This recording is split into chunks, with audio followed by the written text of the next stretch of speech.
Good morning, everybody. This is a regularly scheduled meeting of the Board of Fire Commissioners.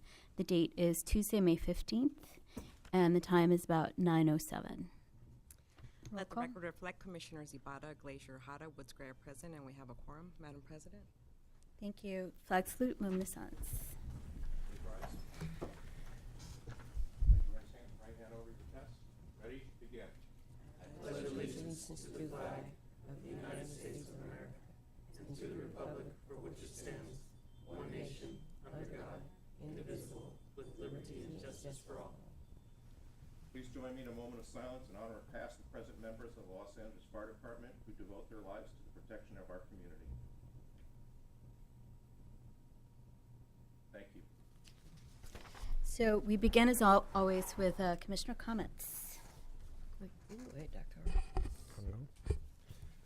Well, this past weekend was Fire Service Day, and so I was pretty busy. I tried to visit as many of the stations as possible. So 86 I started in the morning in Toluca Lake, where they have their raffle and their silent auction and pancake breakfast. And then I shifted over to 27 and joined President Ibarra, and where they had a pancake breakfast. And the Hollywood Neighborhood Council was actually the honorary chief, but then an important part of the entire ceremony had to do with recognizing Barney Nip and Barney's Broiler that apparently has become famous, especially with all the pancake breakfasts all across the city. Barney's Grill. And the entire extended family of Barney Nip was there, and so it's a very moving ceremony, I thought. And then I went to 63, and there Chief Hogan honored the honorary chief. Rosie Toss was the last name, one of the mural artists in the Venice community. And parenthetically, Venice Family Clinic is having their art walk this Sunday. And then from there I went to 88, and there Chief Richmond and Chief Terrazas was also there to honor Sarah Voss, who's with the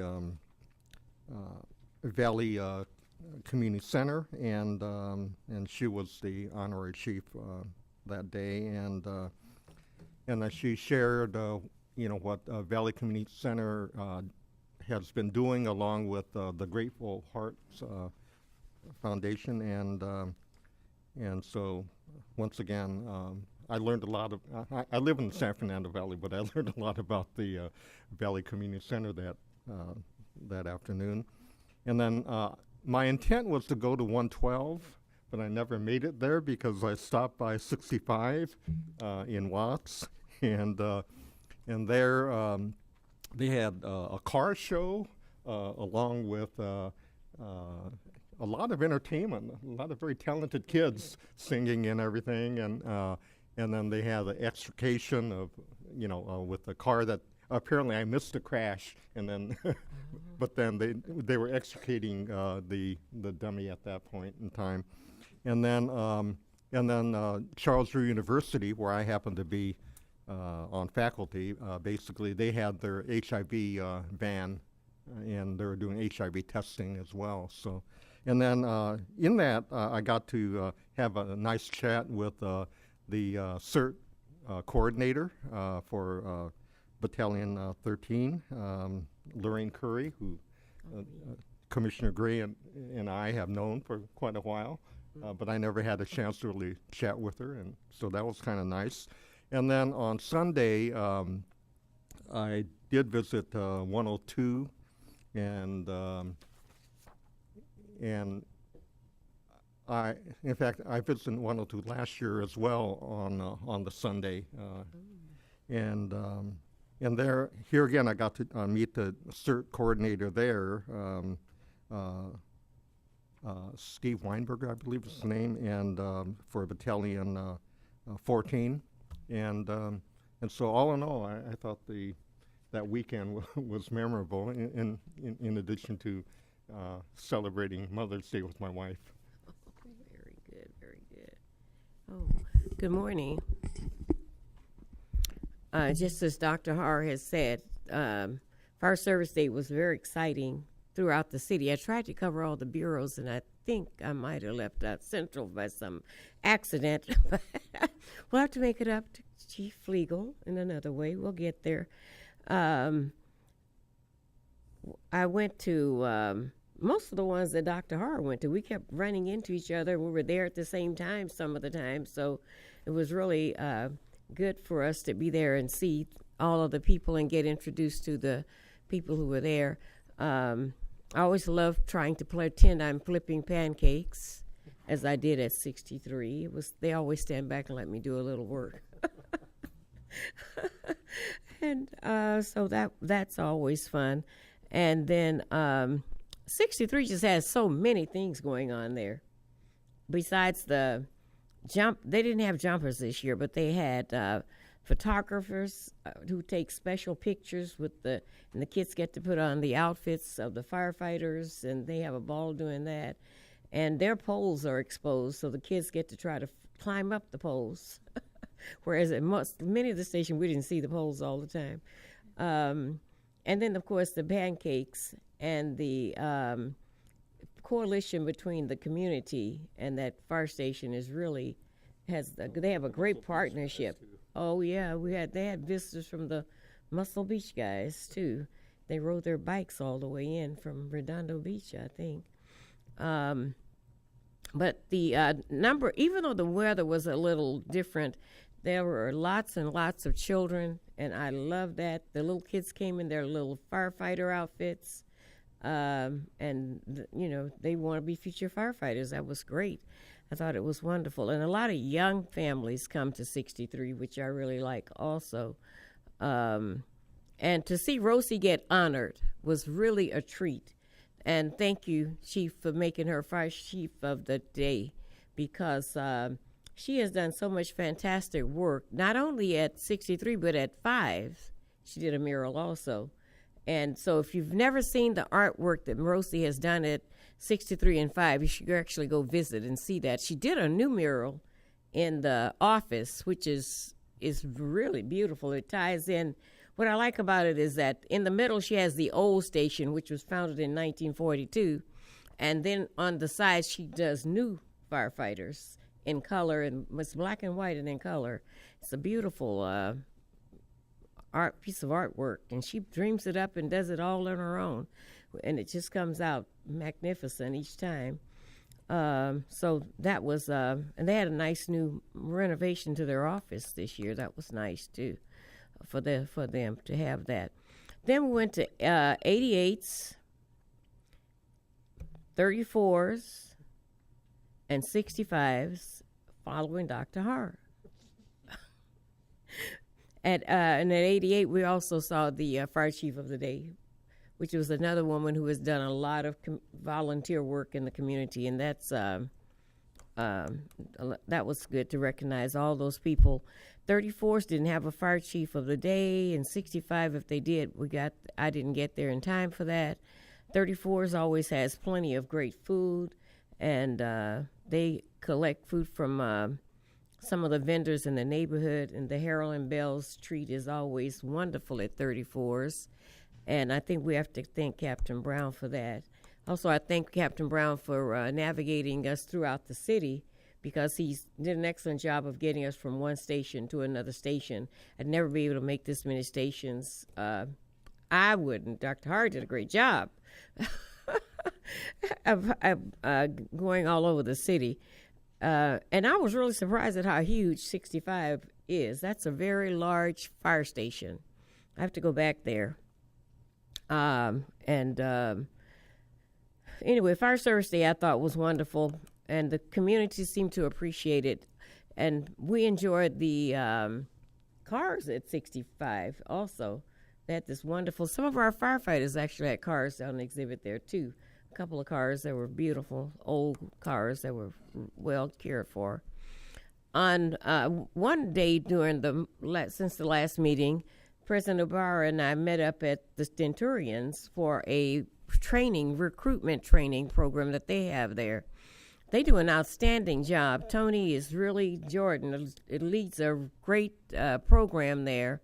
I just think he probably needs some help with that, but he does a great job. They had like 27 future firefighters who had trained for like 3 or 4 days. And following that particular day, they were actually doing a test-taking training session on how to take the test. So that was, I should think, would be quite helpful for the future firefighters. And then last week, I also visit with the county EMT training class to recruit them for LAFD. They have, I don't know, maybe about 35 or 40 young people that they're training to be EMTs. And when they finish, they would be just ready for the LAFD. So when I asked the captain if they had spoken to them and let them know that we were hiring, he said, well, no, but you can come and talk to them. So, of course, I did. I went over. They were at the African American Firefighters Museum, and I spoke to the group. And they all seem very interested. I think many of them will probably apply. And so, when they're finished, interestingly enough, the county found money to pay them to do this EMT training class. While they're doing the class, the students are getting paid. So that makes it a very viable program. And this is their second class that they've graduated. I don't know what happened to the first group. But the second group I was able to talk to and give them the information and they all seemed very interested. So, and it was a great group, perfect to help us with our diversity in LAFD. So I do hope that they will apply because that was, it was a good group of people, young people who are going to be prepared to do the work because they're already interested in service by taking the EMT training program. And so I think that was a great couple of weeks. We have exciting weeks coming with lots of things happening. But the last couple of weeks had a lot of good things going on there. And I enjoyed it. Thank you. Thank you. Just briefly, Fire Service Day was great. We had fun at the 27s, watched them take apart a car. My kids enjoyed that too. A stop by 88s, and then my home station of 82s, which I thank them for the oatmeal raisin cookies that they made fresh from scratch. They were delicious. Wow. Yeah. So now, report of the fire chief. Okay, the following are the events attended by the fire chief from time period May 1st through May 14th, 2018. On May 2nd, the fire chief was a speaker at the Wells Fargo management meeting at the City Club in Los Angeles, where he spoke regarding leadership in the fire service. On May 3rd, the fire chief attended the California Professional Firefighters Conference at the LA Convention Center. May 5th through the 9th, Fire Chief attended the Metropolitan Fire Chiefs Annual Conference in San Antonio, Texas. On May 11th, he attended the paramedic graduation at LAPD's Deaton Hall, where the fire department graduated 20 members from paramedic school. And on May 12th, Fire Service Day, the fire chief attended the following fire stations: Fire Stations 27, 29, where we attended a dedication of a significant landscape improvement that is being funded by the community there. He also attended fire service activities at Fire Station 88, 99, 34, and ended up in the harbor at Fire Station 112. And that's the end of my report. Thank you. So, and I understand we don't have a verbal report of significant incidents, so we're skipping 2B. So we're going to 2C, which is verbal report by the medical director, and today we have Chief Rose. This is for medical emergencies for the period of May 1 through May 14th. Yes, thank you, Madam Commissioner and Commissioners and City Attorney and Chief. Corey Rose, Assistant Chief, Emergency Medical Services Bureau. Just a couple here real quick. Most recently at LAX, we had a 48-year-old male who was witnessed cardiac arrest, and Lawa PD was actually first on scene, initiated care with an AED, automatic defibrillator, shocked the patient a couple times. The cycle team was then there on scene very soon, along with Light Force 5, initiating CPR as well, medications, and we actually had a very, very positive outcome with return of spontaneous circulation, known as ROSC, and breathing. And en route to the hospital, the patient was opening his eyes and starting to move the extremities, so we had a very, very positive outcome. So it just goes to show you, having those automatic defibrillators placed throughout the city is a very positive thing.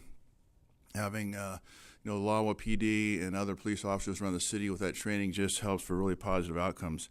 And another one, actually, just this morning, it was a kind of a long-term 8-hour event in the West Valley where we had a patient suffering from some mental illness that went up in the tree about 30 feet and, was threatening to jump. And our folks, fire department folks, along with LAPD, worked diligently and had a lot of patience in dealing with this person and was able to successfully aid the patient down one of our ladders down to the ground and then transfer that patient to the care that was needed. So that was another positive outcome. And it just goes to show you the LAFD working along with all these other different agencies for a lot of positive outcomes and some good things. So, end of report. Thank you.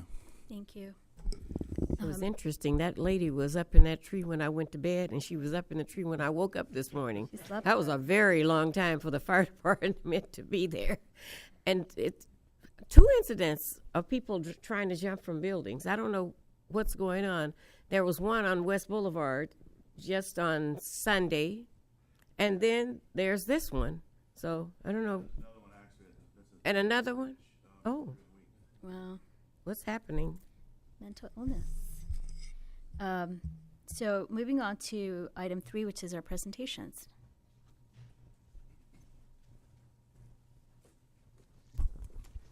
Good morning, Commissioners. Chief Mathis, City Attorney Ms. Iniguez, Eric Scott, Fire Captain Paramedic, Public Information Officer. Today we are recognizing firefighter Timothy Saldana for his swift and brave actions that he took, saving a young woman's life during a psychiatric emergency. The incident took place in December of 2016 when Engine 12 and Rescue Ambulance 34 were dispatched to an unknown medical call at an apartment in East Hollywood. So firefighter Saldana was the first to make contact with a patient who was highly emotional and very upset.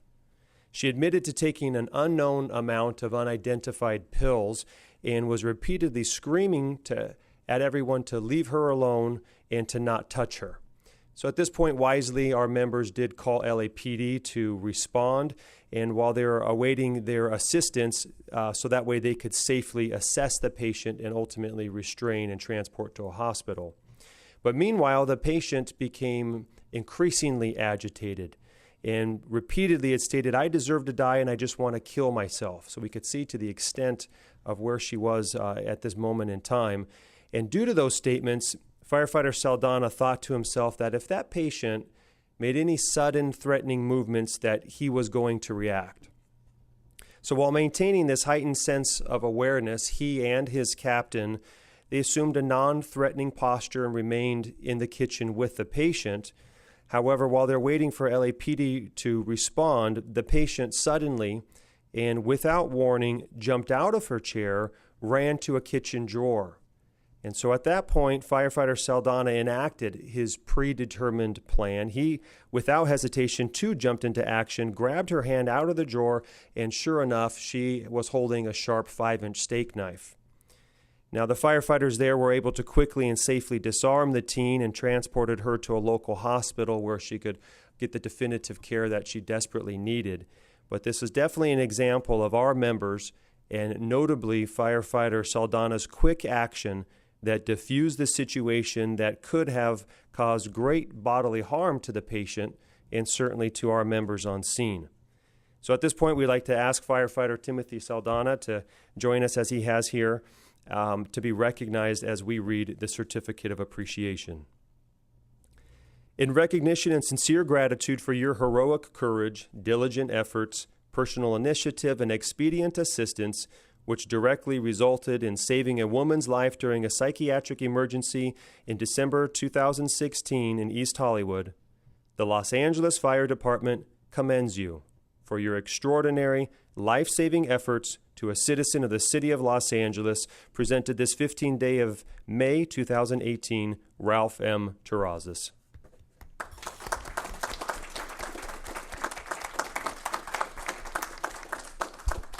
And I'd just like to say, the commission, fire command staff, and all of us echo those comments.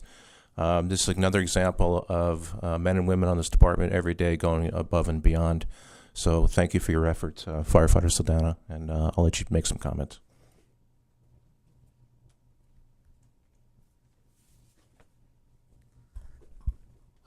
First, I'd just like to say thank you for the Board of Fire Commissioners and Fire Department family, and for my friends and family at home that weren't able to make it today.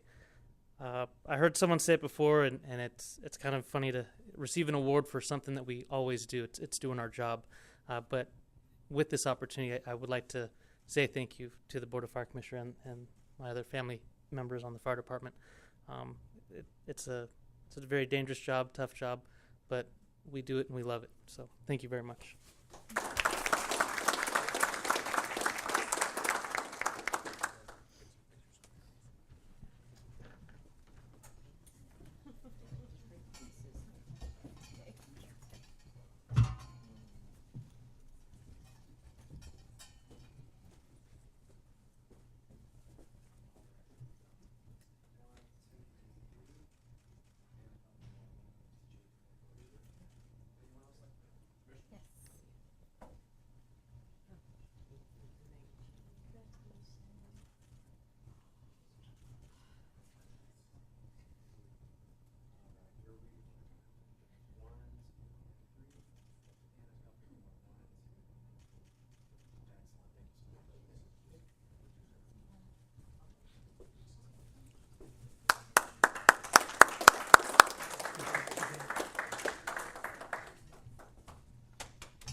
Moving on to consent agenda items.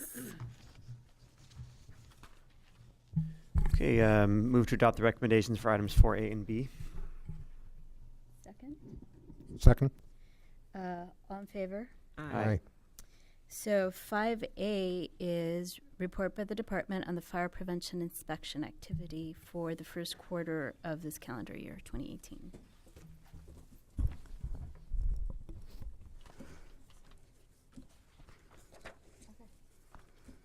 Good morning, Madam President, Commissioners, Chief Mathis, Council, and Acela. My name is Kristen Crowley. I'm the Deputy Chief in charge of our Fire Prevention and Public Safety Bureau, and I'm presenting the Fire Prevention's inspection activity for the first quarter of calendar year 2018.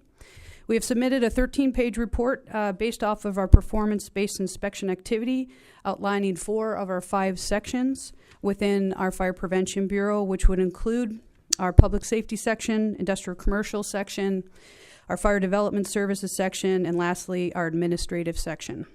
Our 5th section is our Certified Unified Program Agency, which is our CUPA section, which will be reporting on their progress in an upcoming Fire Commission meeting. This particular calendar year of inspections, we have focused our efforts on providing fair and consistent application and enforcement of the fire code. This will allow us to continue to strive to support our strategic goal of being the safest city in the nation.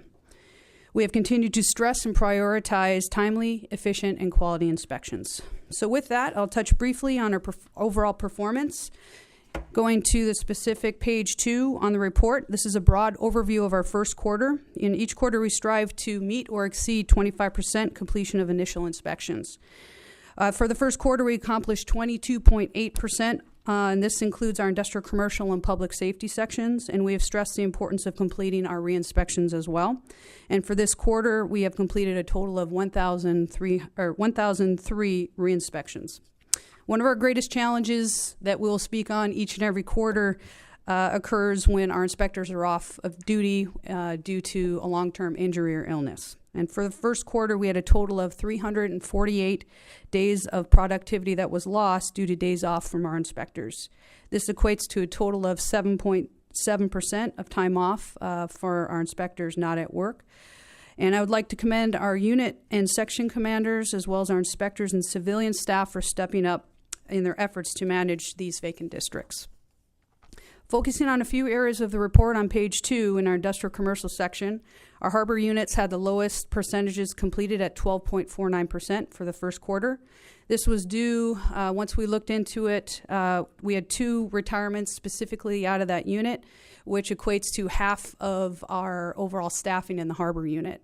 We have fully staffed that unit as of today, and we're looking forward to the performance moving into the second quarter. Overall, on page 5, our public safety section has completed 24.63% of their inspections for the first quarter. I'd like to specifically commend our schools, churches, and institutions units, as well as the Valley Public Safety unit, for exceeding their 25% mark for the first quarter. Okay, they are now fully staffed, and in the past they weren't, so to see these numbers the way that they are, we're extremely proud of their work. Our film unit fell a bit short at the mark of 13.49%, and this was due to an increased workload of managing the hires for our fire safety officers. We're exploring different ways to utilize our clerical staff from other units to assist in the office to better utilize our inspectors to get out there and assist with the inspections in the film unit. And currently today, our film unit has currently completed 31.12% of their inspections, so we're on a good path forward for our second quarter. Our early warning report is constantly monitored. That's on pages 4 and 7 to assist us to ensure that our inspections of our buildings are inspected from the most overdue to the least overdue. Overall, our public safety section is at 10% overall. For overdues, and our industrial commercial sections at 11% overall. And in both charts, the metrics demonstrate that the over 2-year mark and the over 1-year mark has been practically zeroed out, which is definitely a move in the right direction. And our unit commanders ensure that the 6-month mark to the 12-month mark overdue inspections take priority over all the other inspections that are due. Moving over to our fire development services on page 8. Our main metrics we measure is our counter wait time. We measure a performance at the 30-minute wait mark and a 60-minute wait mark. We are short-staffed just by 1 fire protection engineer associates, but we are overall satisfied with their performance. And lastly, our administrative section, page 11, submitted 18 legal packets and processed 63 Chief Regulation 4 hearings. Once the packets are submitted, the actual hearings are then scheduled by the city attorney. That's why you see a 0 there. The number 0 under the hearings completed was due to a physical move for the city attorneys, and they're now in the process of scheduling the hearings for the second quarter. On page 12, there's 2 things I'd like to talk about. We'll be measuring in the future performance, and this is out of our administrative section. We'll be measuring 2 new programs. One is our R1, R2 program, and that's a state mandate and regulations through the state, where we're now in charge of inspecting apartment units that have between 3 units and 15 units. We've successfully piloted that program within the Bureau, and now we're moving forward to pilot it out in the field to utilize field resources. We want to study the impacts. We'll be providing the training in June for Battalion 10, and we'll be reporting in the future on that program as well. This concludes my report, and if you have any questions, I'd be happy to answer them.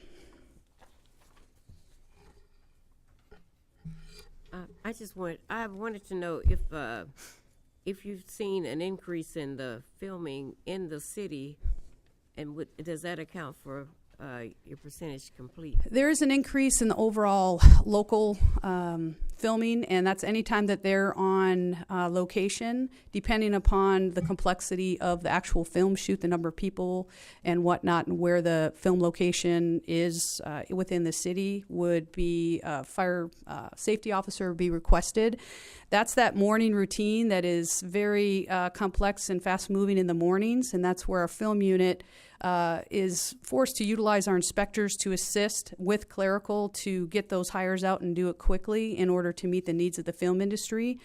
So speaking directly with the unit commander out of the film unit, that's where the complexities come in of managing the day in and day out operations of what the needs of the film industry are. So that has impacted our ability to go out and actually do inspections. And those inspections from the film unit are mainly at the larger filming areas like the studios. So, but he says that they are on track for the second quarter, and like I said, we're moving towards different ways to better utilize our support staff to help with that hiring in the mornings, and then that way we can have our inspectors out there doing the studios and the re-inspections that are necessary for the film unit. Hi. So thank you for the report. As always, I think you guys are a model of data for the department. Thank you. I think, yeah, I think there's you guys have made a lot of progress certainly, and continue to be impressed by the data you present. So thank you for doing that. On the page 2, which is the Fire Prevention Public Safety Bureau. So the re-inspections, the only question I have there is you complete 1,003. The question I always have is out of how many? Right. Because it doesn't really mean anything other than like, wow, that's a lot of work. But right. I'm not sure if that actually. So great table for the future. If you could just say re-inspections completed and give us a percentage of completed that were due. Right. Well, so we'll add that in as well as a comparison of the quarter before, so you can kind of see. And it will be adjusted accordingly depending upon how many compliant versus non-compliant inspections and violations we write. If occupancy is clear, there wouldn't be a need for a re-inspect. So that's going to be, moved around as well. Yeah. So I presume your denominator will change over time, and that's fine. I think just giving us a sense. Really, the objective is to say, either we're on track to complete re-inspections or we're not on track. And just adding that would be great. Thank you for your explanation on the harbor unit. Appreciated that. On the re-inspection page on page 3, so I just need a little help interpreting the table. So you say we've completed 559 and there's 198 that are still due for first quarter. Is that what that means? Okay. Are you on page 2? Page 3 now. Oh, page 3. Okay. And are you looking where? So the re-inspection table at the top there. Okay. It says, so you list completed 559 and then due. So does that mean we had 198 due and we did 559, so we were ahead of the game, or we did 559, we had 198 left undone? Right. So we actually, exactly. It was the second statement that you made. So completed total for industrial commercial was 559 and still pending for a reinspection. Those are the overdues of 198. Okay. So that's where we could get our percentages. Yeah, thinking about a different way to present that so we can kind of see, like, is that a big deal? Is that not a big deal?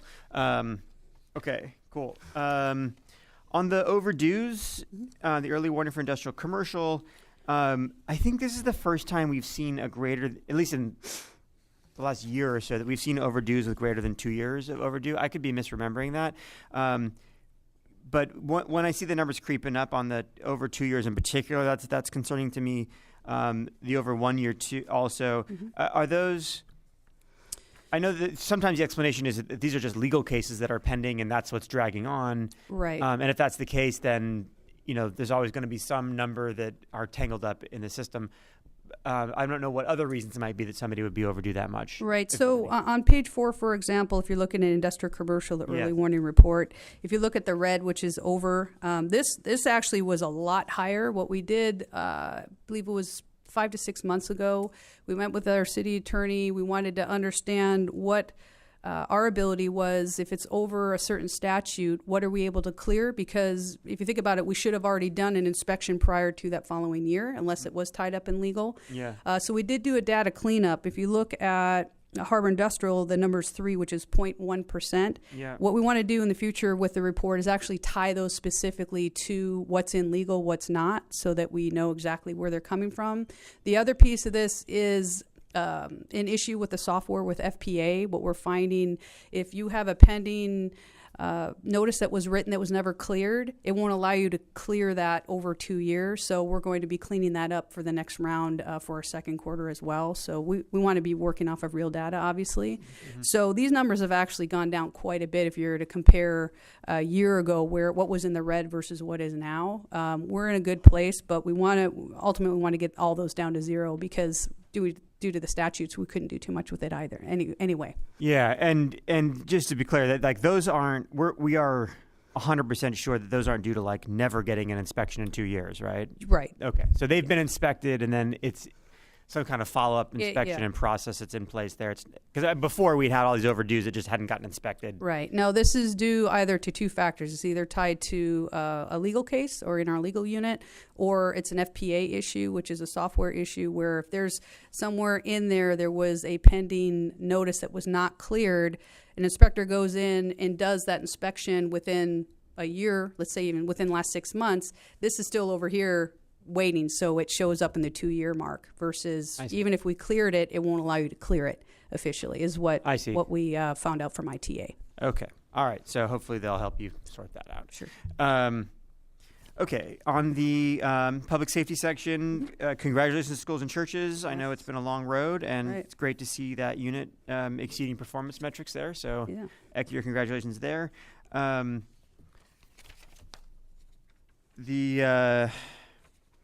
The overdues on schools and churches, I know that they did have a significant backlog because they did kind of have a history of getting behind there. Right. So presumably that's why we're seeing their overdue numbers. They're accounting for most of the overdues in that, is that right, or is there some percentage here of just negotiating with the district? Right, and again, kind of paying to the 2-year mark, those have all been zeroed out, so we're happy about that. The 47, we're making some serious strides with schools and churches, especially LA Unified, and majority of the issues are with the Reg 4s. And because it's under Title 19, kind of a different set of rules versus our municipal code. But we're working with them. They're getting their systems tested, but that's where you see the numbers creep up because of the number of total schools that we're dealing with within LA Unified.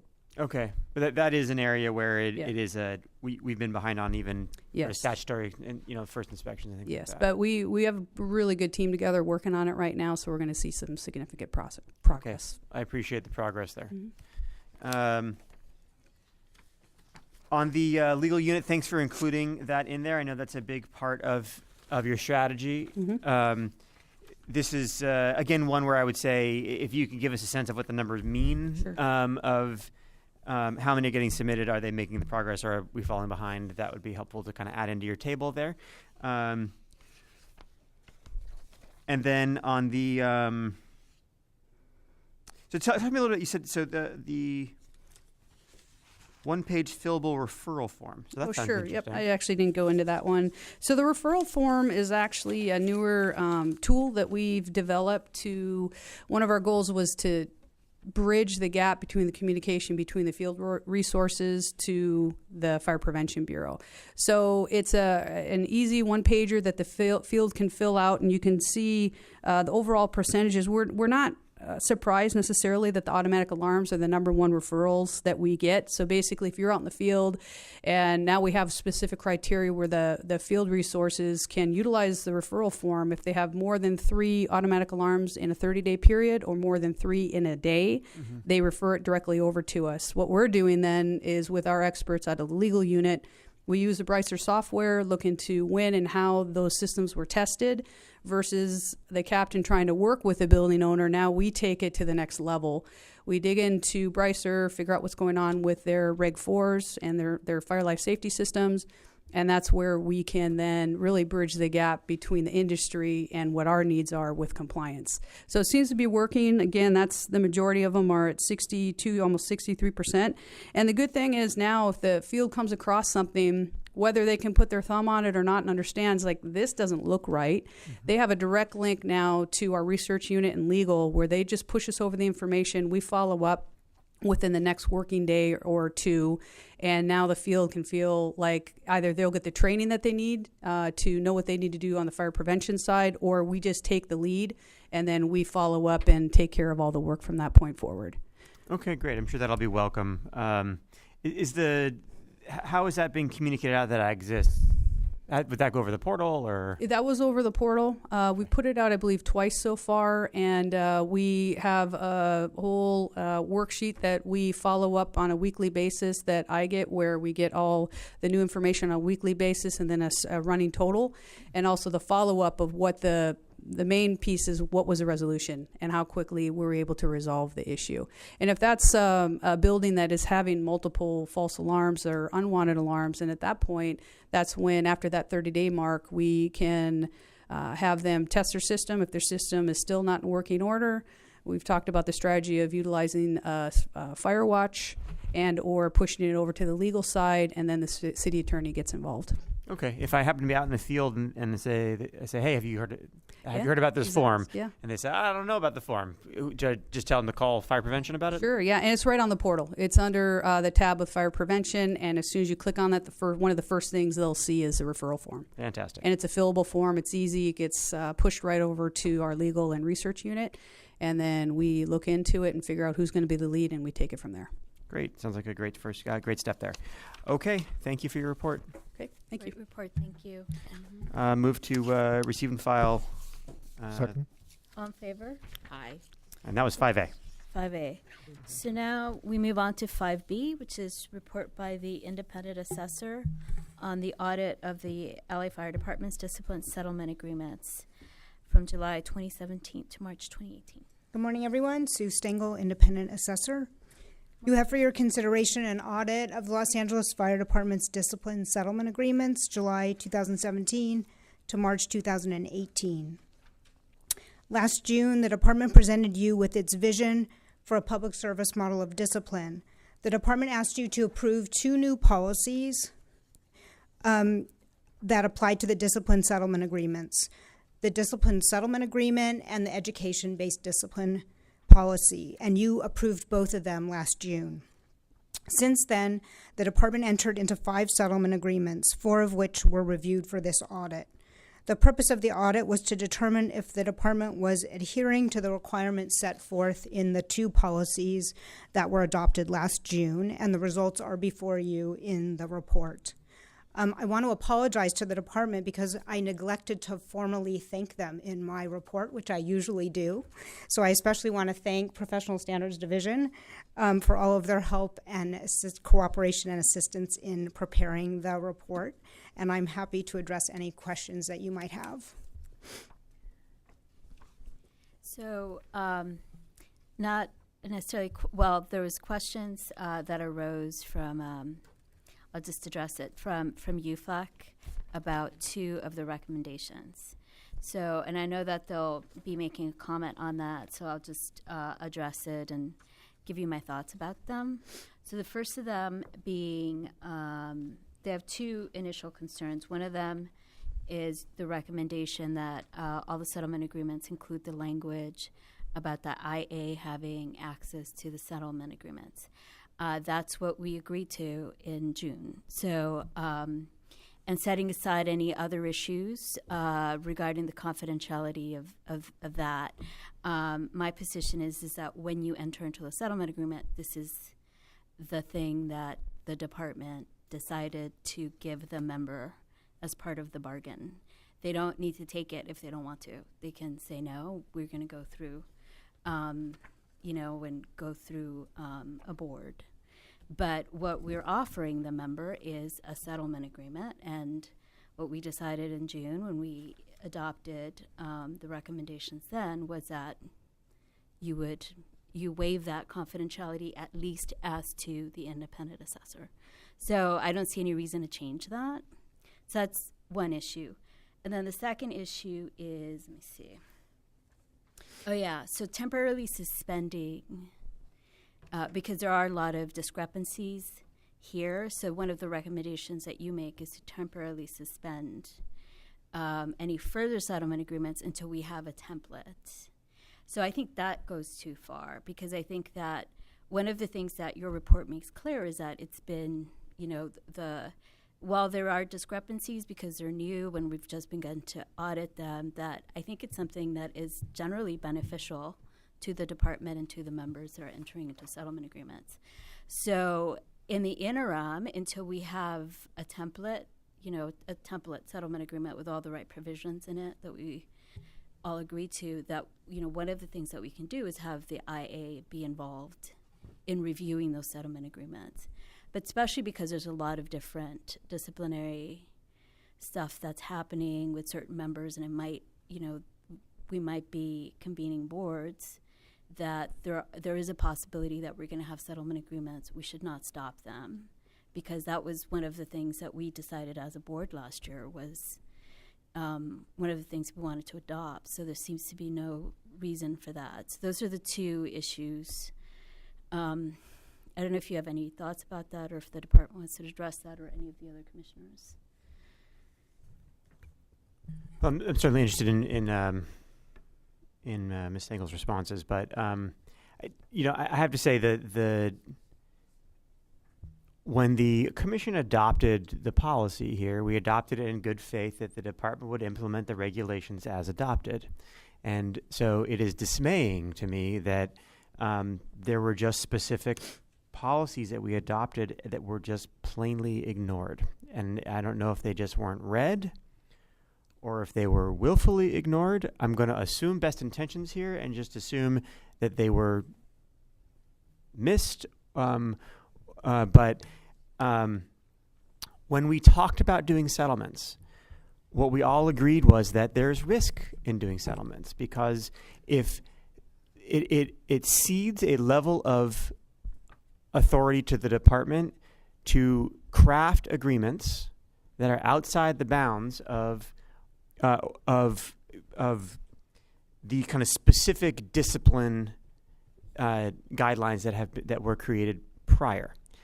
Now, we agreed to allow them to use the settlement to move outside those bounds, because I think we all understood that those specific discipline guidelines were unwieldy and difficult to and weren't achieving the result we wanted, which was to not only hold members accountable, but also to give them an opportunity to improve.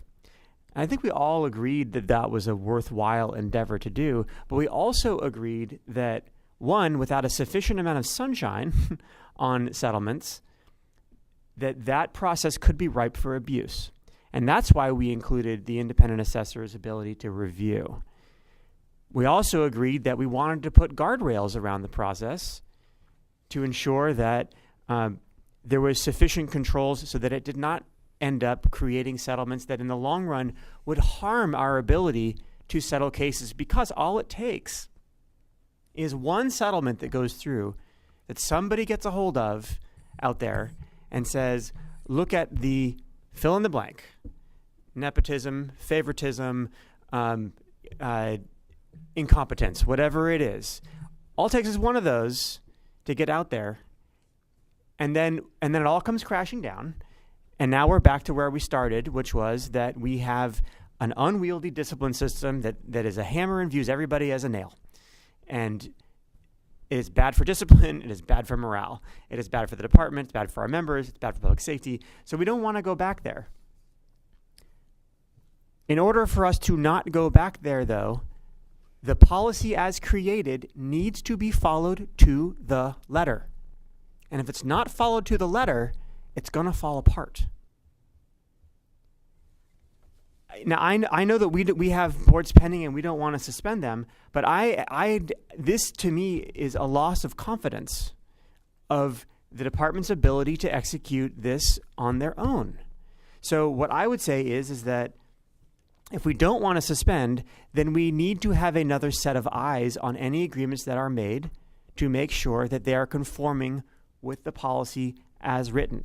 And if there are any changes that need to be made to the policy, I'm sure that I, for one, and I am confident the rest of this board is open to discussing what those changes might need to be, because I know that this is an iterative process, so we can do that. What I would say is, if we're not going to suspend it, is that not just the IA review the agreements as to form, to make sure they are dotting the I's and crossing the T's, but that we also ask if the city attorney would be willing to have some sort of a relationship to the settlement process to review them as to form, just to make sure. And I know that I cannot speak for the city attorney. I can ask that there be a request to the city attorney to say, is there a level of involvement that would make sense here for you to be a support to the department to make sure that we are within the bounds of what we agreed to until a template comes back? And once that template comes back to us, then we have an opportunity as a commission to then look at the template, make sure we're in agreement with it, at which point then we can start to release some responsibility back to our department to make sure that so that they are empowered to go ahead with what was intended to be gone ahead with. So my proposal would be that we adopt the report, but that we also include the commission's recommendation that any settlement needs to be both viewed and approved as to form by the independent assessor, and that the city that you explore with the city attorney some sort of advisory relationship with them, where they can ensure that these agreements are being written correctly. I'm surprised the city attorney isn't already involved in drafting settlement agreements. I would assume that they are, because it's a legal document. Is that the case? You would have to ask the department. I'm not sure they're always involved. Is Chief Gutierrez? Good morning, President Ybarra, Commissioners, Chief, City Attorney. Stephen Gutierrez, Commander, Professional Standards Division. To answer your question specifically, yes, the City Attorney is involved in every settlement agreement the department enters into. Professional Standards Division does some of the heavy lifting in terms of the charges, supplies the information, and it's gone back review process onto the completion of it. To look through the audit, and we'll be obviously giving you a formal response to the audit, but the audit in its totality, there is one specific area that will be, actually two that we'll be looking to amend, and that is the department follows the actual procedures. The procedures established and adopted by this board to a T. There is one specific area within it that we didn't, and that was because the interpretation of the report itself and the procedures laid out were those viewed that was when a board necessarily wasn't in play or had been in progress. So this was, the interpretation of the report was that, or the guidelines were that this was the process that would be followed leading up to a board. But once a board was selected, the board was moving forward. So the first one within the audit, case A, for example, was one where a board was in place. All the other provisions have been adhered to in and along the policy. So to answer your original question, city attorney's involved. I would also say that the philosophy of education-based discipline is it's very successful. Really understanding and knowing our workforce for a number of years, this is one that I feel very strongly about, that I think the department needs to continue. The ability for an individual that is involved in misconduct to be educated and trained in and around that far exceeds any of the penalties that can be associated, in my opinion, on specific areas as opposed to suspension. And understanding that, I strongly believe that we need to continue it with clear oversight through every single settlement that's drafted through completion with the city attorney. Thank you. Just if I may, so you said that you did follow all the provisions in the policy. Correct. All the provisions, some of the language that was that are in the instrument itself, for example, the oversight, the line in terms of the preview for the Office of the Independent Assessor, that was missed. Case A, I think that's identified in it, was missed completely. There was a board that was in play under that case. So you didn't follow all the provisions in there. Correct. Right.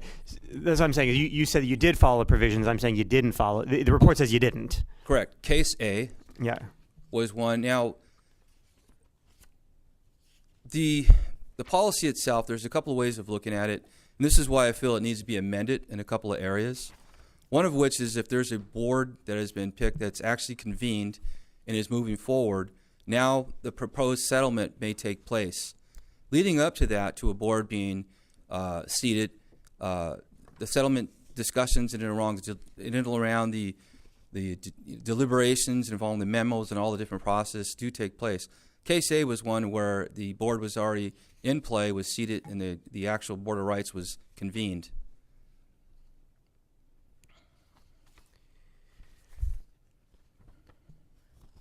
I have some concerns. Okay. While I totally support educational-based discipline, I do believe that there's probably sometimes when it may not go that way. So I'm not clear on this template. Is that going to be a form that would be every case would use the same form? No, the template would be basically a boilerplate with the provisions and the language that needs to be within the document itself. Each and every case is different, so the charges and everything leading up to that would be significantly different, and even the education that's placed within that document would be different. It's more of making sure that all the language and all the provisions moving forward are exactly the same and all in line with the policy that was adopted. Okay. Well, I was thinking that each case would be dealt with differently because each case wouldn't be exactly the same. So therefore, you might have to look at them in a different way. And that suspension sometimes may be the issue for a certain item of disagreement there. I'm not sure, though, that if we were to suspend the process while the template is being put together, what then happens to the people who are we start to build a backlog? Correct. And that I'm not sure that I'm that interested in seeing us to just stop, period. And I think there might be other consequences to that as well, because isn't there like statutes? And Correct. So I feel like we should keep the process going because there might be other consequences for that as well. That's why I'm not excited about a temporary suspension of the settlement agreement process. But I can tell that the IA wants to say something. It's not. You look like you want to. I just wanted to comment on the statute issue. Okay. According to the policies as they are currently written, the settlement agreements should not be entered into until after the Board of Fire Commissioners has been served, or rather the charges have been filed with the commission, and that stops the statute. Okay. So can I just ask about, Ms. Stengel, what's your experience with the city attorney's involvement in sort of different cases here?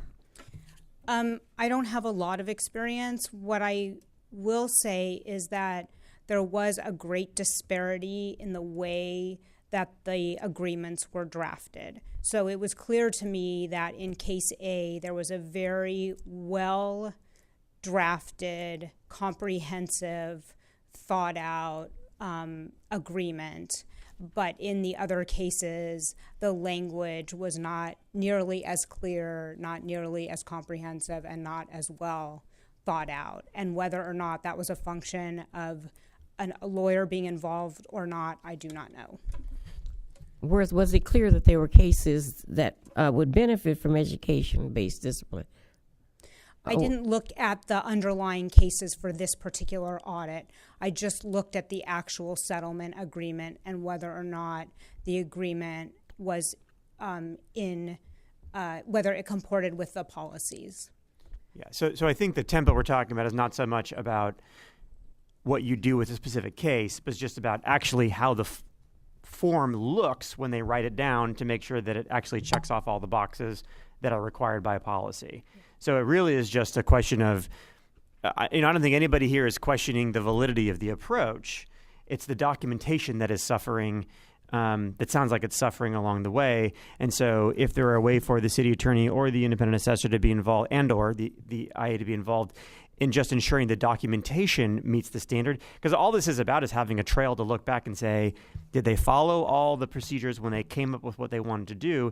To me, it's not about a question of, do we do education-based discipline or not, or are there different, the whole, really the foundation of the settlement idea, which is that different cases require different things to be successful. It's really about how are they documenting them, and are they following the expectations that are in there of including the various components that need to be in there so that we can look back and say, yep, this was done according to policy or not done according to policy. And that's what my concern remains is if we are doing settlements and they are not buttoned up along the way as far as just did they follow the steps they needed to follow and document them along the way, that opens us up to potential problems in the future because if they're not done correctly and with a kind of a solid paper trail, it's possible that there could be inappropriate applications of the settlement process. So it appears that some of the settlements were not, I'm trying to figure it. Properly documented. Yeah. That they did certain things in the different settlements that they didn't do in some settlements. They were all written up differently. Correct. So does that mean that perhaps they were more lenient in some cases, or you didn't look at that? Is that what you said? Think of a settlement agreement as a contract, and think of it as a well-written contract that may not be able to be subject to challenge versus a contract that may not be so well-written that will have a lot of loopholes in it that may be able to be challenged later on. Did it have to do with the fact that different people wrote the contracts? Well, that's what I actually don't know the answer to that question, but it appears like they were written by different people, and whether or not lawyers were involved, I don't know the answer to that. I think that's what the commission was asking Chief Gutierrez. And probably if different lawyers write it, then every time a lawyer writes it, they write differently. So will this template eliminate that? Well, I think what we want is consistency, so that we don't have, I can't tell because you did excerpt some different provisions and put them in here, and they seem like they have the same effect. They just use different language. But the thing is that it's easier for us to review them and know that every single provision is there when you have a template and it's like a checklist. It's the same language every time, and you know that you're not deviating from it for, that you're not giving somebody preferential treatment. That's basically what this is getting at. What I was trying to get to. This is what this is getting at. And it's not really, when I looked at the language there, my personal opinion is like, they're the same, but they're worded differently. So the reason that lawyers usually use like the same language every time is because they know they didn't miss something. If you're like putting two provisions together, it just gets really complicated. And so what the IA is suggesting is that we have a really clear template, that everybody gets the same thing, and that if you're going to deviate from the template, that there's a reason for it, and that reason is documented. And that just seems like a very sensible thing. Well, I'm not opposed to the template. I just think that we should not discontinue settlements while we wait on the template, because knowing how things work in city government, that could take a while. Yeah, my suggestion. I think that maybe we should continue with the settlements. But back before we started that, there were questions, something about the fact that a person who agrees to a settlement gives up their right to privacy or something to that degree, something like that. No, it's so the first concern is as part of as one of the provisions is giving the IA access to the settlement agreement and the underlying documents so that she could conduct an audit. So, irrespective of any other issues, the fact that you're entering into the settlement agreement means that we can ask things of you that we may not otherwise. And that's part of the bargain that we're asking the members, instead of like pursuing this disciplinary process against them, is saying we're going to give you a settlement agreement, and part of your bargain is you're going to have to let the IA have access to the documents so that she can do an audit. And that also seems reasonable. It's also something we already did. That's what we voted on last year. Mm-hmm. So now all that this report is doing is giving us an audit as to whether the department has been complying. So the request to now give it privacy from the IA is sort of undoing something we already did. So my question was, when the documents are given, I guess my concern is, does it include all private information about the person that's being investigated? It does. And like it's name, rank, well, I don't know, actually. sex. I don't know why I'm answering it. It would include everything that is included in the discipline case. So yes, it would include their name and any other information that's included in the underlying investigation. But is it otherwise private? I mean, it's Yes. otherwise private. Yes. It's just you. The access is just Correct. to Yeah. the person holding the IA position. There's no public access. It's just the IA's ability to review it. But my concern is once it leaves that office and goes to someone else, and not just Sue, it could be another person who's doing that job, or someone else who has access to it. Once then I can see the audit. The audit is on the information related to the person, but not the personal information. Because then, if it starts to wander around, as we hope it never does, but once it leaves that department where it's kept, and becomes, this seems to me, I know that we said we agreed to this. I don't remember it. I may have been absent at that meeting. But the thing of it is, I was concerned about, when you mentioned the privacy thing, it just made me think does that include all of that information? Because that's something I would be opposed to. The city attorney just reminded me to bring it back to the scope of what's in the report, and I don't think it sort of touches a whole lot on privacy stuff. Okay. I just heard it mentioned at the beginning of the meeting. I felt like since it was mentioned in comment that I could comment on my position. Can I make a suggestion? I might have missed that at another point. Can I make a suggestion, which is just that perhaps a conversation with Sue and the city attorney about that specific matter might give you a deeper sense of how that works, and it may give you more comfort or not, but that will probably provide you with more information than what we can do right now. What do you think about that? We can get you. As long as you're comfortable sort of voting on what was presented here. I am, except for the suspension. Yeah. So on the suspension piece, I'm not suggesting we suspend. What I'm suggesting is that until that template is created, is that there is an additional layer of support, because I think the city attorney is involved, but I believe what we heard was that the city attorney only wrote one of the agreements, but the others were actually written by department staff. Ms. Nagel, can you comment on that? I said I didn't know. You don't know if any of them are written by the city attorney? Right. Oh, so Chief, could you comment on which of the agreements were written, if any, by city attorney versus staff? Yes. The one more detailed, they're specifically written in its totality was the one more detailed. Now, the others were written by staff following the format that was laid out, however reviewed by the city attorney. We go through the constant review process at the very beginning, at the very end of every settlement process. And in some of them, it can become even lengthy. The first one was rather lengthy, involved a number of things, and there was a lot of back and forth and ancillary changes back and forth, even through the signing process. So they're all reviewed. However, that one was written in its totality. We have already drafted with the city attorney a template that basically lays out the provisions that were basically being acknowledged that weren't necessarily in some of them, for more consistent application of the settlements themselves. So that's already in play. I think delaying this or stopping it would delay the process. I would, with one of the recommendations you made with the city attorney oversight and possibly independent assessors, also another set of eyes on it moving forward. That's possibly also a solution moving forward till we actually present the template for approval. But I would not want to stop the process.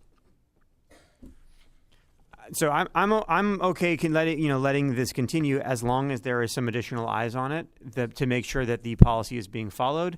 If the city attorney is already reviewing it, I would say a conversation with them to see if there is a higher level of involvement that they are willing to take in it would be worth discussing with them. Right. I'll give you an example. Each and every case is somewhat different, even to the point where the age of the individual is different. There's a provision in one because the individual happened to be over 40 that need to be in one of the settlements but didn't necessarily need to be in the other one.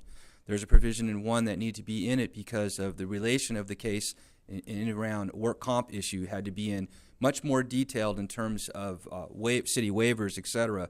So that's why they're all reviewed by the city attorney, but the overall template in terms of the provisions that need to be in there that's been crafted already. Okay, so then how soon could we see it? Next meeting. Okay. I mean, look, if you're talking about next meeting, then this, it's unless you got settlements closing in the next 2 weeks. Yes, we do. Yeah, Then I would say any settlements closing in the next 2 weeks need to be pre-reviewed by the independent assessor, so she can make sure that you hit all the policies in there, and then and continue to involve the city attorney in that. I'm sure if the IA has any concerns, she can also work with the city attorney on that, and I would empower her to do so. Assuming the rest of the commission agrees, and then let's go ahead and expedite that template coming to us next week so that we have that, and then this problem gets solved quickly. Yes, sir. Not next week, next meeting. Next meeting. If it's really such a big legal thing, why isn't the city attorney writing the things anyway? I think he If said it's so legal, if legality is the issue. Yeah, and what has been found is, there was an original template that was crafted some time ago. That template was used, and some of these, in looking at the examination of the 5 cases, some of them in their dates were, the case itself was some time ago. However, the settlement was drafted even some time ago. It's just a matter of when it was signed and when it was enacted. So that perspective of those 5 cases does cover some time.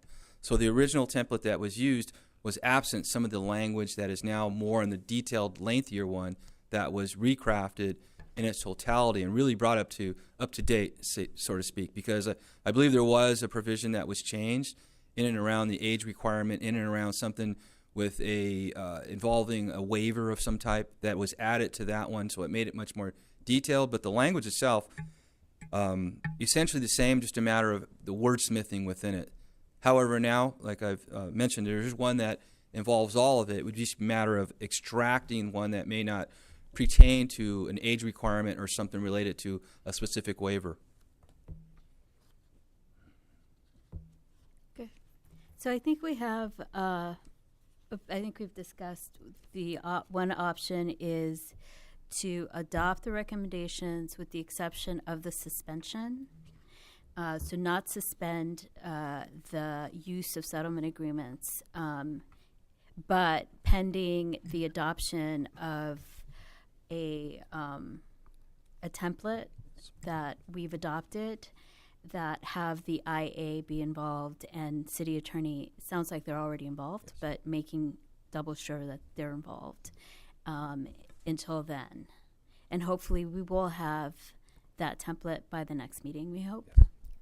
Okay. But in the interim, there might be settlements, so yes, in that case, make sure that the IA takes a look at it before it's finalized and executed. Approximately how many of these do you deal with in a year? I really can't put a number on that. Each and every case is different, and as you mentioned earlier, I mean how many cases? Settlements. How many settlements have you been dealing with within a year? Since I've been there, I think the 5 that are in the audit. Okay, so there's currently 3 that are out now that we're waiting for a final review back. There's 2 more that are being crafted now, so another 5 in the next 6 months. So I mean, I guess you could say approximately 10 a year, 12 a year. Okay, so it's really not a massive number, it doesn't seem. Can I also ask the changes that we're talking about? Because it seems like there are cases in here that require some amendment to the policy. Correct. How soon will we get those changes to amend the policy? I'll work on that when I get back. Okay. Thank you. Thank you. So move to adopt the. Oh, sorry. Yes, we do have public comment. Thank you. From Freddie Escobar from UFLOC.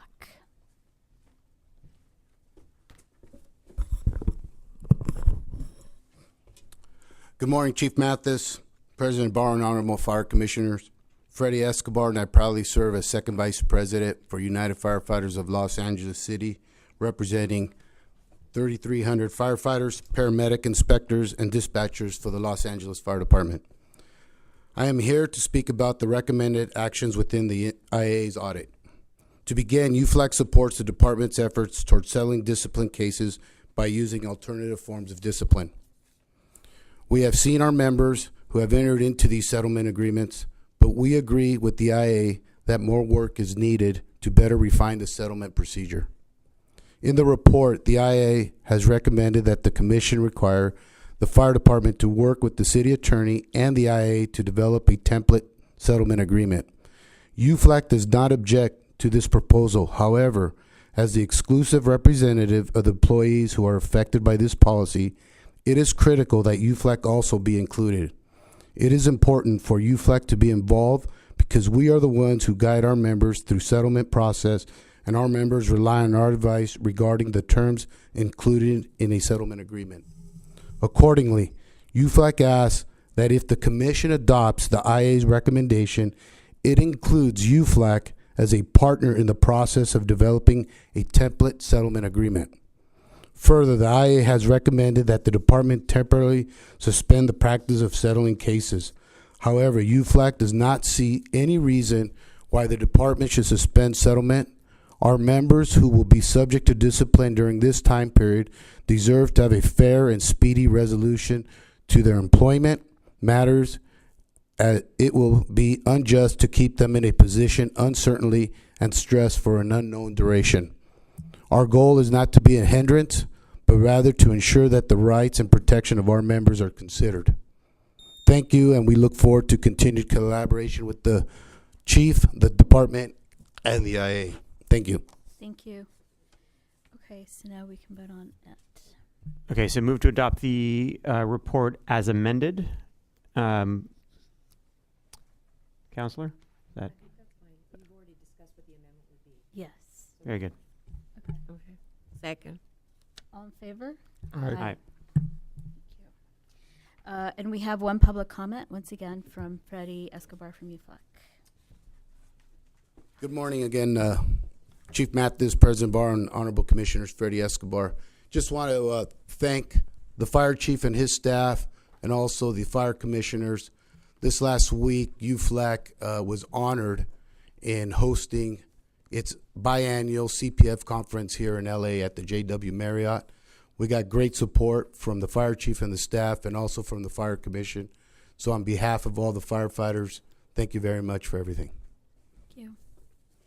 Thank you. So now we can adjourn. Move to adjourn. On favor? Aye. Aye. Aye.